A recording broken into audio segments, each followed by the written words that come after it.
गोपाल दास जी बरैया जितने शांत प्रकृति के विद्वान थे, जो अपने गुरुदेव की परंपरा को छोड़ दो तो वो सारे जो विद्वान आज दिखते हैं वो गोपाल दास जी बरैया की परंपरा के हैं। और उनकी पत्नी का नेचर उतना ही अधिक विरोधी था। तो वे मंदिर में प्रवचन करते थे, फिर वहीं स्वाध्याय करते रहते थे, फिर बाद में आते थे, रोजाना प्रवचन करने जाते थे। तो वो अपनी दुकान थी उनकी, दुकान से घर आते थे, खाना खाते थे, प्रवचन करने जाते थे। चौदस थी तो वे घर में नहीं आएगा, एक आसन था, उपवास जो भी रहा होगा, तो वो सीधे मंदिर में चले गए प्रवचन करने। लेकिन उनकी पत्नी हुक्का पीती थी, हुक्का समझते हैं, और वो भरने का काम पंडित जी को करना पड़ता था, तैयार करके रखने का काम उनकी ड्यूटी थी।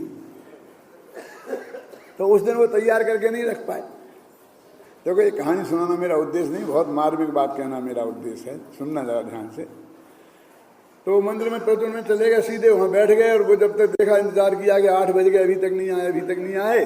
अब मैं कहाँ जाऊं, कहाँ मिलेंगे, अभी ठिकाने ही नहीं है ना, कि अब आप मंदिर में पहुंच गए होंगे, अब चलो। तो मंदिर में आई पत्नी, ओ पंडित जी बोल रहे थे ओंकारों बिंदु संयुक्तम, क्या है, हुक्का नहीं भरा आज, कि हाँ भूल गया, भैया जरा बैठना शांति से, अभी आता हूं। उठ के चले गए। सच्ची घटना है बसंत भाई।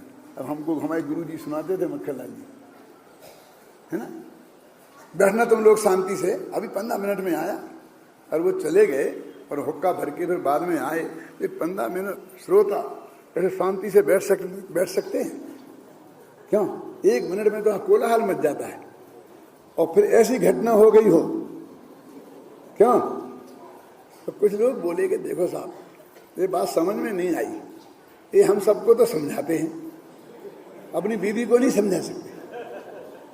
आज तो मैं एक प्रश्न पूछूंगा ही पूछूंगा कि देखो वैसे ही परेशान है, तुम क्यों परेशान करते हो उन्हें? कि नहीं, आज तो जो कुछ भी हो जाए, क्यों? बिल्ली के गले में घंटी बांधूंगा ही। एक चूहा तैयार हो गया। जब पंडित जी लौट के आए तो आते उसने कहा, साहब एक मेरा प्रश्न है, कि मैं जानता हूं जानता हूं, प्रवचन सुनो। कि नहीं साहब, बात तो बताना ही पड़ेगा। अच्छा बोलो क्या है?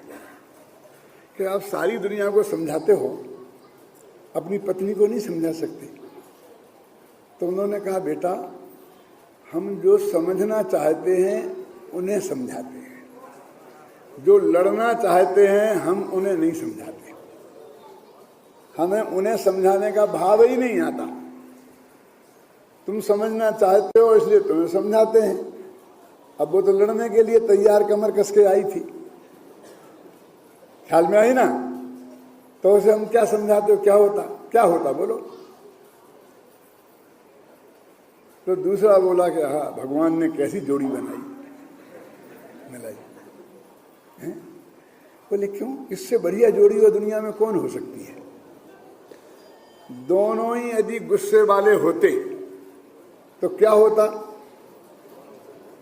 कि पत्नी की चलती जबान, पति का चलता हाथ, क्यों? और पत्नी जाकर कुएं बावड़ी में कूद के मर जाती, और पति संजय दत्त के समान 6 साल को, 10 साल को, 15 साल को जेल में चले जाते। बस 3 अंक में नाटक समाप्त हो जाता है। चौथा अंक खेलने का मौका नहीं आता है, क्यों? और यदि दोनों ही शांत होते, दोनों, तो क्या होता कि तो भी गृहस्थी नहीं चलती। एक कहता है कि देखो तो इसने घी डोल दिया, दूसरा कहता है इसमें क्या है, जिस द्रव्य में, जिस क्षेत्र में, जिस काल में, जिस द्रव्य की जो पर्याय होनी है वो तो होगी ही रहेगी, तुम विकल्प क्यों कहीं? तो क्या होगा? वो कहते देखो लड़का बिगड़ रहा है, एक द्रव्य दूसरे द्रव्य के अंतर में अत्यंत अभाव की वज्र की दीवार पड़ी है, और वो अपनी उपादान गत योग्यता से जो हो रहा है वो अनंतर पूर्व स्मृति पर्यायों का लंबा सिलसिला है, वो उसी दिशा में जा रहा है। क्यों? तो क्या होता? तब भी गृहस्थी नहीं चलती। इसलिए एक गर्म और एक ठंडा, इससे बढ़िया जोड़ी दुनिया में कोई नहीं होती। एक ने कही और दूसरे ने मानी और लड़ाई समानी। क्यों हो जाता ना? तो किसी तीसरे ने कहा कि देखो इतने महान विद्वान है लेकिन कैसे पाप का उदय है। क्या इसमें पाप का उदय क्या है? ऐसा पुण्य का उदय दुनिया में किसी के नहीं होता है। क्यों?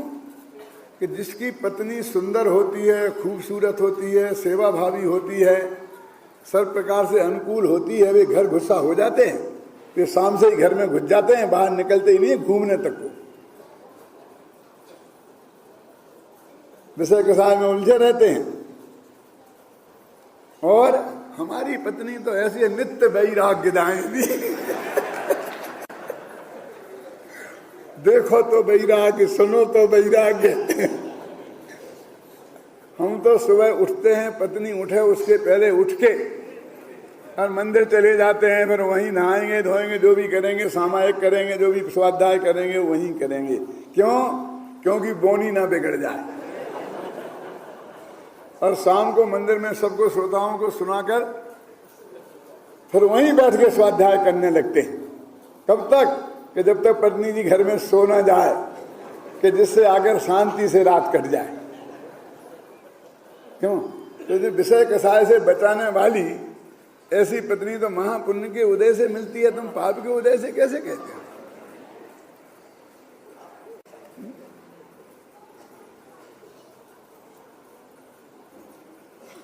जो ज्ञानी धर्मात्मा होते हैं वे विपरीत से विपरीत संयोगों में भी कुछ ना कुछ अच्छाई देख लेते हैं, ख्याल में है ना, और उसको गुट भेद में ही लेने की कोशिश करते हैं।